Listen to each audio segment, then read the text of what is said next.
Bonjour, je suis Safe de Polysoutien et je vous souhaite la bienvenue dans ce nouveau numéro de Culture Exclusive.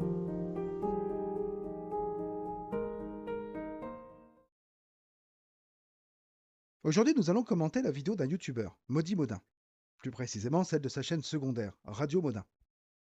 Ironie du sort, donc je vais donc faire une réaction à sa vidéo réaction dans laquelle il regarde l'interview d'un sociologue qui parle d'un sujet qui a beaucoup choqué Monsieur Modin, le polyamour chez les enfants.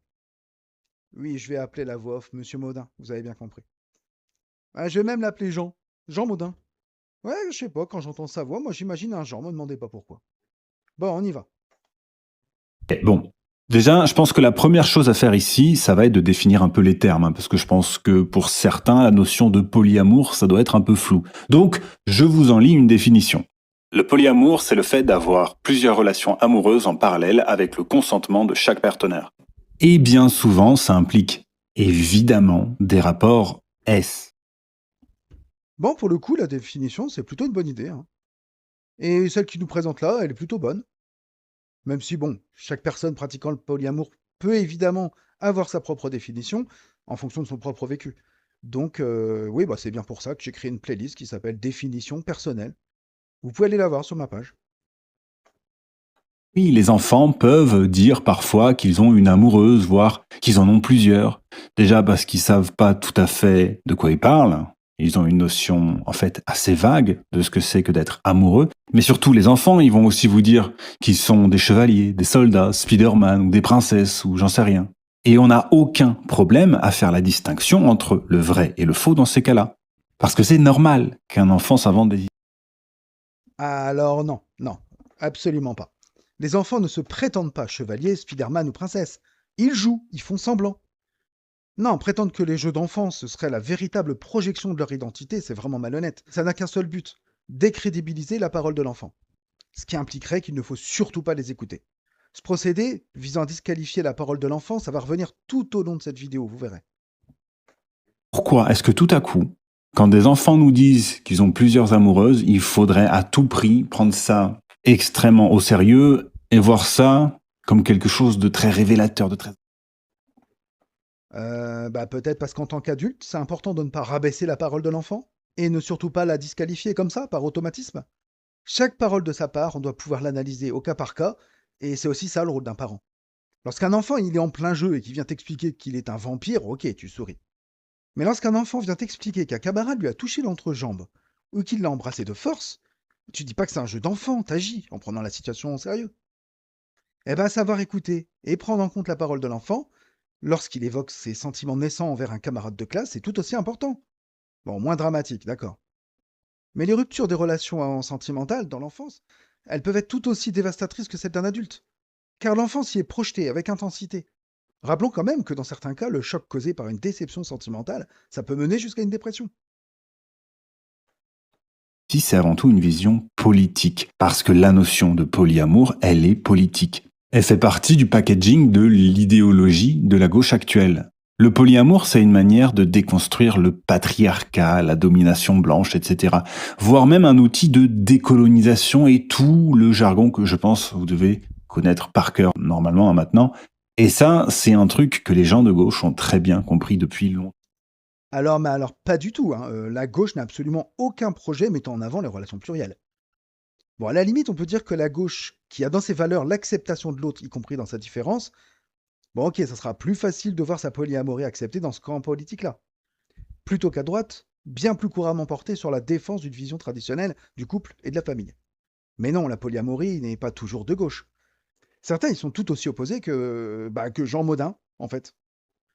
Et il existe des polyas de droite, qui la vivent de leur façon, selon leurs valeurs. Je pense notamment à Oussama Hamar, dont les valeurs économiques sont à l'opposé de toute personne de gauche, mais dont le discours en termes de relations plurielles est absolument cohérent. Et que je sache, c'est également le cas en termes de défense des droits des femmes et des LGBT aussi d'ailleurs. Que les gens de gauche ont très bien compris depuis longtemps. C'est que pour transformer une société, il faut commencer par formater les individus le plus tôt possible. Ouais, c'est d'ailleurs pour ça que l'injonction à l'exclusivité, elle arrive très tôt, dès la petite enfance. Si un enfant déclare avoir deux amoureuses, on va vite lui dire non, non, non, t'as un seul amoureux, tu dois en avoir un seul. L'amour, c'est pas ça. Jean Modin va me dire qu'un enfant, il sait pas vraiment ce que c'est que l'amour, qu'il ne fait que mimer les adultes. Ouais, en fait, il le fait même littéralement à la fin de la vidéo, vous verrez. Mais on n'en est pas encore là. Et pourtant, un enfant, s'il dit qu'il a un ou une amoureuse, personne va lui dire non, non, non, Jean Wokiste, t'es trop jeune pour parler d'amour, tu sais pas vraiment ce que c'est. Cet enfant, c'est juste ton ami, puis c'est tout. Non, il va être cru, et éventuellement, il va être regardé avec un petit air complaisant. Surtout si c'est des sentiments hétéros qu'il a exprimés. Alors pourquoi, sans déconner, pourquoi ce serait tout à fait crédible de sa part de parler d'un amour unique, là on le croit, pas de problème, et tout à coup c'est totalement dingue si c'est parce que c'est deux personnes. Non, dans ce dernier cas, vous refusez d'y croire parce que c'est juste que ça correspond pas à votre vision du couple. Est-ce que faire un lien entre cette notion de polyamour et les enfants est dangereuse et malsaine? Eh bien, tout simplement parce que si on peut dissocier la pratique sexuelle des sentiments, c'est même quelque chose de très fréquent, séparer l'amour de la sexualité, c'est quand même quelque chose qui est beaucoup plus rare. Et donc, oui, forcément, quand on commence à parler de l'amour chez les enfants, on commence à entamer une dérive extrêmement dangereuse et glissante qui rappelle douloureusement une certaine une de libération dans les années 60. On a là le discours habituel des opposants au dispositif EVAR. Prétendent que parler de la vie relationnelle et affective aux enfants, ça signifierait forcément leur parler de sexualité. N'importe quoi. À deux doigts de nous ressortir ces fameuses fake news sur le prétendu apprentissage de la masturbation à l'école. Bon, en vrai, je veux croire que Jean Modin, il n'est pas allé jusque-là. Mais je le répète, il n'y a aucun besoin de parler de sexualité pour évoquer les relations entre personnes. Et ça, que ce soit dans un cadre hétéro, monosentimental ou pas, d'ailleurs. Dans cet extrait, il a également fait un lien direct avec cette sombre époque pendant laquelle des intellectuels et personnalités de gauche, peut-être aussi d'autres ports politiques, je sais pas, mais des personnalités de gauche ont encouragé la pédophilie sous couvert de libération des mœurs. Moi, je comprends pas ce qu'il leur a appris à ces gens-là. On peut légitimement penser à des agresseurs sexuels qui ont pris ça comme excuse pour légitimer leur penchant. Donc oui, ça a existé. Il y a un vrai problème avec le fait que ces prétendus intellectuels n'ont, à que je sache, eu aucune conséquence négative suite à leurs propos à l'époque. Mais c'est pas parce que des infamies ont été dites à l'époque que ça peut servir d'excuse pour disqualifier d'avance tout nouveau discours progressiste. Non, non, non, non, il faut pas du mariage pour tous parce qu'à une époque, dans Libération, ils ont encouragé la pédophilie. Ah, vous voyez bien que ça fonctionne pas. Il est temps de voir qui a enquêté sur le polyamour des enfants. Ouais, même jusqu'en CM2, Ouh là là. Ok, donc, moi, vous savez que je suis anonyme, je montre pas ma tronche, donc je pense qu'il est très malvenu de faire des remarques sur le physique ou l'attitude des gens. Chez ce mec-là, il n'y a pas tellement de marqueurs esthétiques qui peuvent donner d'indications sur son idéologie. Mais il y a quand même une attitude, une posture, un regard qui peuvent nous faire nous questionner sur l'équilibre général de l'individu. Il y a quelque chose dans son attitude physique qui n'inspire pas confiance. Ou disons plutôt dans son langage corporel. Mais je vous ai dit, je me sens mal à l'aise de parler de ce genre de choses parce que c'est trop déséquilibré. Moi, je me montre pas. Donc, on va pas aller sur ce terrain-là. Du coup, pourquoi tu viens de le dire? Donc là, on a une attaque ad hominem directement sur le physique du sociologue. Et il le revendique en plus, accompagné d'un discours pseudo-analytique pour tenter de le justifier, là, alors que lui-même dit qu'il a conscience que c'est pas bien de sa part. Pas du camp, il ne faut pas faire d'éducation sexuelle aux enfants. Je pense qu'il faut en faire, ne serait-ce que pour expliquer les principes de la reproduction, mais aussi pour leur faire comprendre quand un comportement, notamment d'un adulte, peut être inapproprié, leur apprendre les principes de l'intimité, etc. Cependant, ce livre-là, il va beaucoup plus loin que ça, puisqu'il fait quasiment la promotion de certaines pratiques qui, disons, requièrent quand même une certaine expérience avant de s'y intéresser. Mais surtout, ce livre, il n'a pas été écrit par une sexologue, une pédopsie, une psy ou un médecin ou que sais-je, mais par une sociologue. Tintintin. Non mais c'est quoi ce ton dramatique là, sur lequel il prononce le mot sociologue? Jean Modin nous confirme ici sa vision très droitière de la loi Evra, de ce qu'elle devrait être dans leur idéal. Alors grosso modo, l'apprentissage de la reproduction, point barre.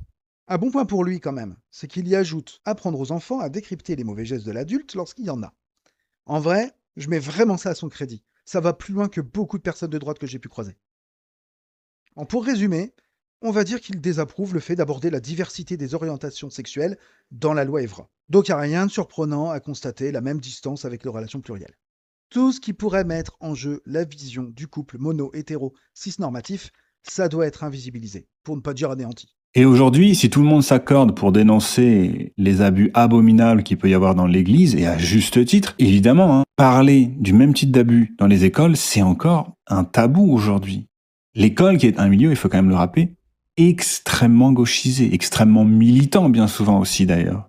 Et c'est aussi un milieu où on fait de plus en plus d'éducation S, entre guillemets, et donc on peut quand même franchement s'interroger sur la pertinence de ces résultats, sachant que l'argument mis en place à chaque fois, c'est que cette éducation S, elle est là pour lutter contre les abus. Alors sachant le nombre de scandales qu'il y a pu avoir en milieu scolaire rien que ces dernières années, on peut quand même se poser des questions. Et c'est là aussi où c'est très intéressant, c'est parce que quand on regarde le profil des coupables, surtout pour les très jeunes enfants, c'est quasiment systématiquement des hommes. Donc en fait, ce problème, il pourrait être résolu très facilement grâce à la discrimination. Moi, personnellement, je suis pour la discrimination basée sur le genre dans les écoles, au moins de la maternelle au primaire. Parce que si vous regardez les statistiques, vous savez que cette solution, elle est absolument évidente. Seulement, ça rentre en contradiction avec le logiciel de gauche qui veut que la discrimination soit le mal absolu. Alors que non, discriminer, c'est choisir. Et dans ce cas-là, précisément, la discrimination, elle permettrait quand même de régler un problème extrêmement... Ah, donc on en est là.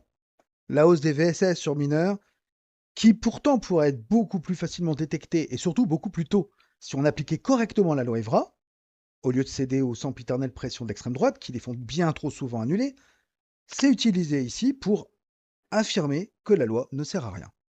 Non mais quelle hypocrisie. Et ce discours-là sur la discrimination à la fin, les mêmes qui passent toute l'année à réagir à chaque nouvelle VSS sur le terrain médiatique en scandant des pas tous les hommes, pas tous les hommes, proposent de ne plus engager d'hommes parce que c'est toujours les hommes qui en font. Là, on est dans l'ironie ou dans l'hypocrisie, en fait, je sais plus.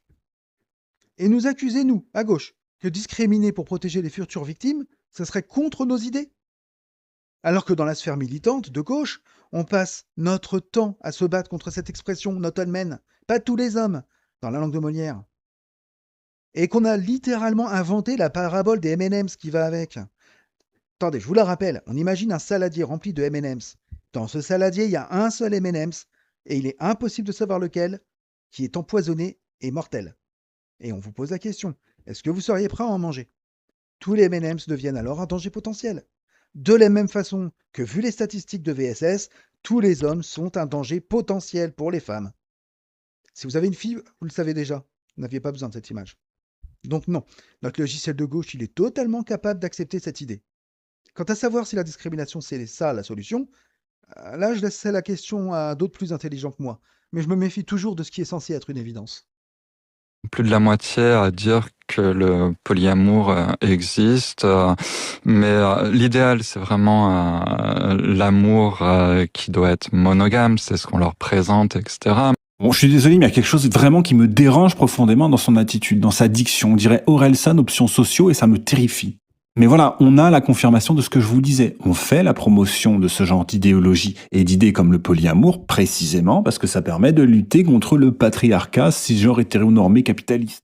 Donc, non content de faire une nouvelle critique ad hominem, cette fois sur la voix, je note surtout qu'il ne le fait pas à n'importe quel moment. Il choisit pour cela de couper la parole à Monsieur Dieter, au moment où il allait expliquer que la prépondérance des relations monorelationnelles dans la petite enfance, c'est principalement dû au fait que c'est le seul modèle qui est présenté en exemple aux enfants.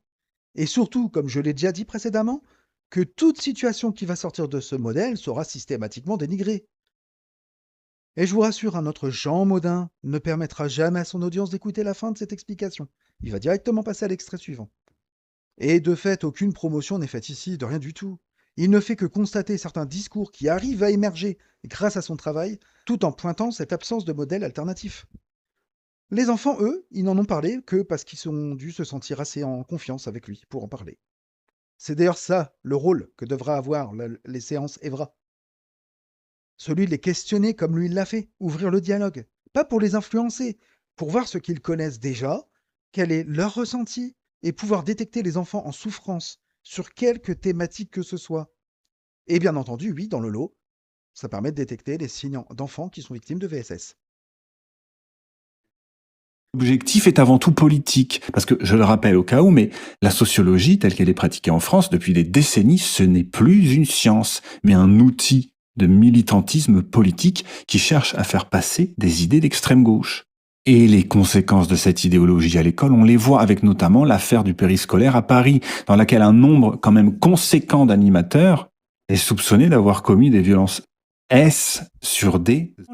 Donc là, on a un nouveau parallèle effectué entre les relations plurielles et des adultes auteurs de VSS. Ah, il tient vraiment à ça, hein. À croire que le but de cette vidéo, c'est d'inscrire ce parallèle dans la tête de ses spectateurs. Ah, si c'est le cas, il suffit de regarder les commentaires qui sont présents sous sa vidéo pour voir que le parallèle, il a très bien fonctionné sur sa communauté. Mais je crois plutôt qu'ici, c'est plutôt utilisé pour court-circuiter le cerveau de son audience, en lui balançant une image horrible dans la tête, afin de l'empêcher de réfléchir à ce qu'il entend. propre de la dérive du progressisme. Et c'est quelque chose qu'on observe depuis des années. En fait, c'est même pire que ça. Ce qu'on a entendu ici, c'est le cœur même de l'opposition philosophique entre conservatisme et progressisme. Le progressiste, il a des qualités, bien sûr, mais il a comme principal défaut d'être extrêmement prétentieux et imbu de lui-même, notamment par rapport à l'héritage du passé. Le progressiste, il est souvent persuadé de savoir ce qu'il faut faire pour rendre le monde meilleur, sans se dire qu'en fait, les idées auxquelles il pense, elles ont déjà été testées dans le passé. Là où le conservateur, qui a bien entendu ses défauts, mais qui a quand même cette qualité d'être plus humble par rapport notamment au passé. Il sait qu'il faut être reconnaissant par rapport aux institutions qui ont réussi à traverser les siècles, puisque c'est la preuve qu'elles fonctionnent. D'une manière générale, si nos sociétés prônent la monogamie, c'est pas pour embêter les gens, c'est avant tout parce que c'est un système extrêmement efficace, un système qui fonctionne, qui a des défauts bien évidemment, qui n'est pas parfait, mais qui fonctionne. Que ce soit en termes d'accès au sexe, mais également parce que c'est le modèle qui propose l'un des meilleurs systèmes pour l'éducation des enfants. Parce que le papa et la maman, donc les géniteurs de l'enfant, sont quand même très probablement, d'une manière générale, les plus aptes à prendre soin et à éduquer leur propre enfant. Le fait qu'une pratique et un fonctionnement sociétal perdurent depuis des années, c'est absolument pas la preuve que c'est la meilleure, ni même qu'elle fonctionne. Au mieux, on peut être sûr que ça veut dire que tout le monde s'y est accommodé, ça ok. Les habitudes, les us et coutumes mettent du temps à changer, quand bien même on a conscience que c'est nécessaire. Avec ce type de raisonnement, il n'y aurait jamais eu de mariage pour tous. Il n'y aurait jamais eu de lutte contre l'excision. Il n'y aurait jamais eu le droit de vote pour les femmes. Il n'y aurait pas eu de congés payés non plus, etc. J'ajoute que c'est bien gentil de dire d'une manière générale que les idées progressistes, c'est tout ce qui a déjà été testé et échoué. Affirmer cela sans aucun exemple, aucune preuve, aucune source, ça c'est regrettable. Et c'est surtout très faux. Soyons précis, je n'ai pas de notion de pays occidentaux qui auraient tenté d'organiser la société en autorisant les relations plurielles. Quant aux pays qui pratiquent la polygamie, je ne connais pas de cas dans lequel les droits relationnels des époux et épouses seraient identiques. Non, une société dans laquelle les relations plurielles seraient reconnues à la manière de la polyamorie, à savoir dans un souci d'éthique, ainsi qu'une équité en droit relationnel entre les deux partenaires, j'en ai jamais entendu parler. Donc il va être difficile de dire que ça a déjà été testé. Au cours de cet extrait, Jean Modin affirme que si le modèle monogame perdure après tant de décennies, de siècles même, c'est parce que ce modèle a prouvé qu'il fonctionne. J'ai déjà évoqué combien c'est loin d'être vrai, mais développons. Je n'irai pas jusqu'à dire que c'est systématiquement faux. Je ne vais pas prétendre que ce modèle ne fonctionne absolument jamais et qu'il ne cause que des problèmes à tout le monde. Mais Jean Modin le reconnaît lui-même. Il n'est pas exempt de défauts. D'abord car il fait porter l'intégralité de la charge de l'exclusivité sexuelle sur le ou la partenaire, ce qui est directement responsable de cette notion abominable de devoir conjugal, qui dans certains cas n'est même pas imposé par l'un des deux, mais par quelqu'un qui va se l'imposer à lui-même ou elle-même. Et souvent, ça va être sur une femme, cette personne. Qui peut avoir acquis cette notion sans avoir eu besoin que quelqu'un le lui apprenne ouvertement? J'ai eu des témoignages qui vont dans ce sens. La société s'en charge toute seule. Le modèle monogame, tel qu'il est pratiqué dans notre société, ça implique également que les enfants ne soient élevés que par une cellule familiale composée uniquement de deux adultes, avec toutes les dérives que ça implique. Mais on va y revenir un petit peu plus loin. Ce qui se cache derrière tout ça, c'est une volonté de détruire la structure familiale telle qu'on la connaît avec un papa, une maman. Une volonté de détruire la structure familiale telle qu'on la connaît? Et qu'est-ce que c'est que ce raccourci Mario Kart là? Si jamais je décide de faire l'analyse d'un supermarché, afin de connaître ses atouts, ses faiblesses, est-ce que ça signifie que je veux l'anéantir? Non, ça veut dire que je veux trouver les failles pour l'améliorer, le faire peut-être monter en gamme. Il est toujours intéressant de constater à quel point la droite et l'extrême droite sont toujours terrifiés à l'idée qu'on puisse observer le fonctionnement du modèle traditionnel et d'essayer d'en tirer les conclusions objectives. Vous avez si peu confiance en votre modèle que vous le pensez incapable de résister à l'exploration objective?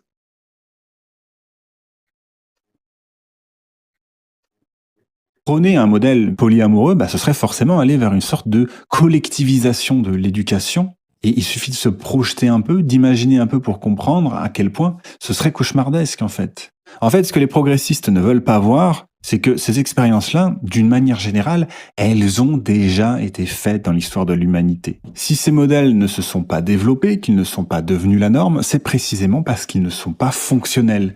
L'histoire, l'expérience humaine nous a prouvé que c'était une erreur. En fait, c'est ça aussi, si vous voulez, le travail des intellectuels de gauche aujourd'hui. C'est d'essayer de mettre en place une sorte d'amnésie permanente qui conduit en fait à vouloir reproduire les mêmes erreurs en boucle et en boucle. On passera d'abord sur le fait qu'il perçoit donc la polyamorie, vu cet exemple, comme étant forcément des adultes qui vivent tous ensemble. Il omet donc totalement, peut-être par ignorance, toutes les situations qui y sont vécues autrement, celles notamment où chacun vit chez soi. Mais revenons sur la collectivisation. Il existe un proverbe africain qui dit il faut tout un village pour élever un enfant. Et effectivement, considérer que seuls les géniteurs, ce mot, c'est pas de moi, hein, c'est le sien, que seuls les géniteurs donc peuvent élever l'enfant, outre le fait d'invisibiliser tous les autres cas, l'adoption, les parents homosexuels, ça implique donc forcément de faire reposer la charge éducative sur des personnes qui peuvent être traversées parfois par de profondes difficultés. Il suffit de regarder ce qui se passe dans toutes ces histoires de parents dysfonctionnels ayant violenté leur enfant. Ce type de violence ne peut perdurer que dans un cadre où les deux parents ont été totalement isolés et leurs enfants isolés de leur environnement. Ce serait impossible dans des communautés qui isolent moins les individus. Le prendre soin des enfants uniquement par les parents, c'est par ailleurs assez récent. Écoutons d'ailleurs ce qu'en dit la chaîne YouTube du Gribouilleur. La solitude parentale est une invention récente. Elle n'existait dans aucune culture, à aucune époque. Nous avons 2 siècles à peine d'existence en famille nucléaire, contre des centaines de millénaires en groupe. Et au-delà de détecter les parents défaillants, ça permettrait peut-être de les empêcher de défaillir en passant, en ayant du soutien de leur communauté. Je trouve d'ailleurs que la vidéo du Gribouilleur en parle bien. Vous devriez aller la voir, je vous mettrai un lien en commentaire et en description. Aujourd'hui, on en a quand même un sacré paquet des exemples de ce militantisme politique de gauche qui fait dire des bêtises invraisemblables à la science. Il y a un exemple qui m'est revenu. Le discours de Jean Modin est assez ironique parce que justement les sciences sociales, ça sert littéralement à étudier le fonctionnement des êtres humains, pour mieux les comprendre, et éventuellement comprendre le lien avec leur environnement. Alors, je ne suis pas spécialiste, hein, cette explication elle est probablement résumée à l'extrême. Mais si quelque chose ne fonctionne pas, les sciences sociales, elles le diront. Éventuellement, elles pourront dire pourquoi ça ne fonctionne pas, elles pourront y remédier ou la faire mettre de côté. Mais bien évidemment, ça va à contre-courant d'une personne qui serait fondamentalement contre et qui considérerait que la moindre petite erreur, ça veut dire qu'il faut tout abandonner. Quoi, t'as éprouvé de la jalousie une fois envers ta méta? C'est la preuve que la polyamorie, ça ne fonctionne pas. Sauf si c'est le fameux modèle dominant, hein. Là, vous pouvez la démonter en intégralité, ils renieront tout votre travail de recherche en prétextant que ça a toujours fonctionné ainsi et que donc il faut que ça continue. T'as éprouvé de la jalousie? Ah, c'est une preuve d'amour. Bon, sinon, là, il parle d'une autre vidéo, donc je vais pas me taper celle-là, j'ai la flemme. Bon, je note quand même que le but de l'extrait, c'était de montrer un exemple, cette femme qui, à cause d'un biais de confirmation, n'a vu que les arguments qui allaient dans son sens. Et ça, c'est censé nous prouver que cette interview qui parle de polyamour a le même problème. Sauf que ça contredit ce qui a été affirmé précédemment, à savoir qu'il y aurait une volonté de détruire la structure familiale traditionnelle. Il va falloir se décider, Jean Modin. Ça peut pas être à la fois un biais de confirmation involontaire, tout en étant une volonté affichée de détruire le modèle de quoi que ce soit, en fait. Exclusivité des sentiments chez les petits. Ils trouvent, pour le coup là, ils reconnaissent l'idéal adulte, donc ils savent que c'est ce qui va devenir, mais pour le moment non. En fait, on peut être amoureux de plusieurs personnes, c'est pas obligatoirement réciproque. Il peut y avoir jusqu'à 9 histoires d'amour sans que y ait. Ça pose problème. Oui, c'est ça. Et en fait, le grand problème ici, c'est que le gars ne va jamais définir ce qu'est l'amour, ni même se poser la question de est-ce que ce sentiment dont les enfants parlent quand ils disent « je suis amoureux de trucs ou de machin », c'est exactement le même sentiment que celui ressenti par des ados ou des adultes. Alors effectivement, M. Dieter n'a pas donné de définition exacte de l'amour au début de la vidéo. Ou alors elle n'a pas été conservée au montage par France Inter. Mais il apparaît évident qu'il s'agit d'un amour non sexualisé. Il n'y a que Jean Modin qui a décidé d'y mettre de la sexualité, hein. Et il l'a fait au début de la vidéo, vous vous souvenez? Véritablement une équivalence. Est-ce qu'on parle réellement de la même chose? Sachant que bon, il y a quand même déjà une différence énorme, c'est que dans les amourettes d'enfants, il n'est pas question de sexualité. Hein, n'est-ce pas, Kevin? Il n'est pas question de sexualité dans les amourettes d'enfants. On est d'accord. Alors, Bon, au moins, il n'a pas fait d'accusation directe. Même si la non-accusation qu'il vient de faire, là, ça s'entend bien, c'est un peu une mise en scène pour laisser penser qu'il y a bien une accusation indirecte. C'est en tout cas ainsi que moi je prends. Et donc non, effectivement, on ne parle pas exactement de la même chose. Mais pourquoi ce ne serait pas de l'amour pour autant? Jean Modin parle comme s'il n'existait qu'une seule façon d'aimer, une unique forme d'amour. Mais c'est faux. Amour-passion, amour-confiance, amour filial, on en trouve jusqu'à 12 selon les sociétés. Si les adultes ont droit à autant de formes d'amour diverses et variées, vous pouvez bien en accorder une ou deux spécifiques aux sentiments ressentis par les enfants. Et donc, sans sexualité, on est d'accord. ça m'étonnerait énormément que ce sociologue, donc Kevin Dieter, ait des enfants. Ah oui, parce que vous savez, hein, la gauche, elle est souvent très prompte à nous dire qu'il faut écouter la parole des concernés, etc., etc. Et en fait, on se retrouve avec une armée d'adolescents issus de factos sociaux qui n'ont pas et qui n'auront jamais d'enfants, qui viennent expliquer aux parents comment il faut éduquer leurs gosses et ce qu'il faut leur mettre dans la tête. Et ça, franchement, au bout d'un moment, ça commence à casser sérieusement les côtes. Qui n'auront jamais d'enfants? Mais c'est quoi cette disqualification sans fondement, là? Sans parler du fait qu'écouter la parole des concernés, bah c'est précisément ce que fait Monsieur Dieter, justement. Ce sont les enfants qu'il a interrogés, les concernés, pas les parents, pas les adultes, et encore moins un youtubeur qui a une idée préconçue sur la question et qui a créé une vidéo totalement orientée dans laquelle il nie ouvertement cette fameuse parole des concernés. Et puis, ce qu'il faut leur mettre dans la tête, quel aveu involontaire, savoureux. Jean Modin admet donc que ce qu'il pense, c'est que la façon de vivre nos relations, c'est quelque chose que l'on peut ou que l'on doit peut-être même mettre dans la tête d'un enfant. Pas un ressenti qui serait naturel et inné. Et ça, c'est un peu vrai, hein. Effectivement, comme je les ai déjà dit, si un enfant il dévoile des sentiments pluriels, s'il évoque plusieurs amoureux, la société se chargera vite, notamment à travers la parole des adultes, qui lui sont proches, de le remettre à sa place et de lui mettre dans le crâne un coup de burin et de marteau qu'un seul amoureux, c'est la seule vision de l'amour qui est permise dans notre société. Truc que beaucoup de gens semblent avoir du mal à comprendre, c'est que un couple et un couple qui a des enfants, ce n'est pas la même chose. Hein, c'est pour ça qu'une institution comme le mariage aujourd'hui n'a plus tellement de sens. Et qu'elle a perdu encore plus de sens depuis le mariage homosexuel d'ailleurs. Alors attention, ne vous énervez pas tout de suite, je m'explique là-dessus. Si vous voulez, c'est comme si que vous avez un partenaire, vous êtes en couple, et puis un jour, bon, l'histoire se termine. Bon, bah, alors vous allez peut-être être dévasté pendant plusieurs jours, plusieurs semaines, probablement plusieurs mois, voire carissime plusieurs années.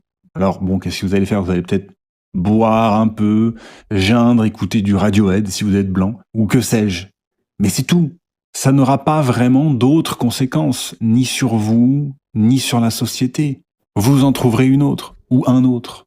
Bref, ça n'a pas de grandes conséquences. Alors que quand vous avez des enfants, un divorce, ça a des conséquences extrêmement lourdes. Pour vous, pour votre partenaire et surtout pour vos enfants. Il faut savoir qu'un divorce, ça a toujours des conséquences assez désastreuses sur les enfants, sur leur développement, et ça a des conséquences sur le long terme. Donc c'est un véritable problème de société. Ah, on arrive à la critique du mariage pour tous alors. Ça m'étonnait aussi qu'ils soient pas contre à ce stade. Bon, en fait, il dit pas spécifiquement être contre, mais il parle des mariages homosexuels comme d'un sous-mariage. Forcément sans enfants, car c'est impossible pour deux hommes ou deux femmes d'avoir des enfants, selon lui, visiblement. Et en passant, le divorce est un véritable problème de société? Non. Ce qui est désastreux pour un enfant, c'est surtout d'avoir ces deux parents qui se déchirent, les tensions incommensurables et parfois la violence conjugale qui y apparaît. Le divorce, ça évite surtout tout ça. Puis même parfois pour certains et notamment certaines, le fait d'aimer la même personne renforce les liens d'amitié puisque ça prouve qu'on a les mêmes goûts, en fait. Ok, donc le mec va nous réinventer la polygamie. Mais là, ce qu'il nous dit, c'est que chez les petites filles qui tombent amoureuses, entre guillemets, du même garçon, ça fait grandir des liens d'amitié parce que ça prouve qu'elles ont les mêmes goûts. Donc avec le sous-entendu que la concurrence féminine, ça doit probablement être dû au capitalisme et au patriarcat, comme d'habitude. Mais enfin, j'espère quand même que tout le monde comprend bien à quel point c'est absurde de comparer les relations amoureuses, avec de gigantesques guillemets, hein, j'espère que vous entendez mes guillemets quand je le dis, avec les relations sentimentales des adultes. Parce que chez les enfants, il n'y a pas, ou disons très peu d'enjeux, quoi. Donc, enfin, c'est une comparaison qui est totalement absurde. Mais au secours, quoi, il faut fermer les facs de sociaux, j'en peux plus. Alors, concernant l'attaque sur la polygamie, j'ai la flemme. Donc, Jean Modin, si tu regardes un jour cette vidéo, je t'invite à aller regarder la définition sous mon polylexique. Tu y comprendras la différence entre le polyamour et la polygamie. Pour ce qui concerne le reste, on a toujours ce mépris adressé aux sentiments des enfants. Moi, je tremble à l'idée du jour où sa progéniture viendra lui dire en larmes qu'il a eu une peine de cœur. Mais non, c'est rien, Jean Wokis, ça va passer. Tu sais pourquoi? Parce que tu ne l'aimais pas vraiment. Tu n'en es pas capable à ton âge. Allez, va jouer au billes maintenant. Je vous rappelle un certain chiffre qui circule en ce moment, c'est que la France forme environ 300 000 étudiants en sciences humaines et sociales. Et le résultat, c'est ça. C'est Kevin, un mec pas très net qui nous parle de l'amour chez les enfants, avec la voix d'Orelsan. Alors attention d'ailleurs, peut-être que les intentions de Kevin sont très nobles, très saines, mais dans les faits, les conséquences de ce militantisme de gauche dans les universités, qui déborde donc évidemment de partout, parce que les universités influencent le monde intellectuel, qui influencent les journalistes, les médias, etc. Tout ça, ça a des conséquences. Et c'est ça le problème, c'est ce système-là auquel ils participent. Alors déjà, une attaque ad hominem, encore une fois, contre Monsieur Dieter. Les conséquences encore, ce système auquel il participe. Pour Jean Modin, il faut absolument qu'il y ait un lien entre le fait d'évoquer les sentiments d'enfants et parfois leur absence d'exclusivité avec les VSS ayant fait les récentes unes des médias. Interroger la façon dont les enfants aiment, ça conduirait forcément à des actes pédocriminels. C'est honteux de dire un truc pareil. Il précise bien évidemment plus tard qu'il ne prétend pas qu'il y a un lien direct, mais il laisse clairement comprendre qu'à ses yeux, il y a un lien au moins indirect. Je réfute totalement cette idée. Ça n'a rien à voir, c'est un procès d'intention, et c'est surtout une façon de disqualifier la personne avec qui on est en désaccord pour ne pas avoir à y réfléchir ou à argumenter. Avec des vraies sources, j'entends. Surtout, ne pas réfléchir à ses propres idées reçues, ça fait trop mal à la tête, j'imagine. Bon, la suite de la vidéo, ça parle à nouveau d'Epstein, de grooming gang, une sombre histoire dont je connais très peu les détails et c'est pas le sujet de la vidéo. Bon, je souligne quand même une folie. Aux yeux d'une très grande partie de la droite et de l'extrême droite, l'intégralité de la responsabilité dans cette affaire dramatique, ça tomberait sur les luttes progressistes, car des agents n'ont pas dénoncé les agresseurs car ils craignaient soi-disant d'être accusés de racisme. C'est QFD pour l'extrême droite. L'antiracisme est donc responsable de tout ça. Sans penser un instant à tous ceux qui ont pu utiliser cette excuse pour essayer d'avoir des circonstances atténuantes face à la justice, mais qui n'en pensaient pas un traître mot. Surtout pour la part immense ayant été corrompue. C'est par antiracisme que t'acceptais les pots de vin? Ben voyons. J'en arrive au point le plus crucial de cette vidéo. On en arrive quand même à parler des gangs de Pakistanais et de l'affaire Epstein sur une vidéo qui, initialement, n'avait pour but de parler que de polyamour dans la petite enfance. Bon, le polyamour n'a servi en réalité dans cette vidéo-analyse que d'homme de paille pour pouvoir dénoncer un prétendu danger des idées progressistes afin de les réduire au silence. Et en faisant des amalgames partout pour ça. Parce qu'après tout, pourquoi pas? C'est en ça que je considère à titre personnel que le polyamour a tout à voir avec les luttes LGBT. Tout autant que ces dernières, et c'est vraiment flagrant dans cette vidéo que je viens de commenter, la polyamorie est perçue comme un danger pour la vision traditionnelle du couple cis et hétéro-normé. Cis hétéro-mononormé, devrais-je dire. Je l'ai dit lors de mon premier Café Poly à Reims en 2018. À l'époque, nous n'étions pas vraiment sous le feu des projecteurs, c'est pas très différent aujourd'hui. On n'est pas encore la cible des conservateurs, mais ça va venir, forcément. Ce type de vidéo, c'est un premier pas. Contrairement aux autres luttes LGBT, nous avons le luxe de pouvoir nous préparer avant l'arrivée des discriminations qui viendront peut-être un jour. Vous savez quoi? Nous reviendrons un jour sur cette histoire de discrimination qui, selon certains, n'existerait pas dans la polyamorie. Ce sera le sujet d'une prochaine vidéo, je pense. Le sujet est vaste, il mérite réflexion. J'espère que cette vidéo vous a plu. N'hésitez pas à liker, à vous abonner. Vous pouvez retourner ensuite à vos activités, mais surtout n'oubliez pas, vous vivez toujours dans une culture exclusive.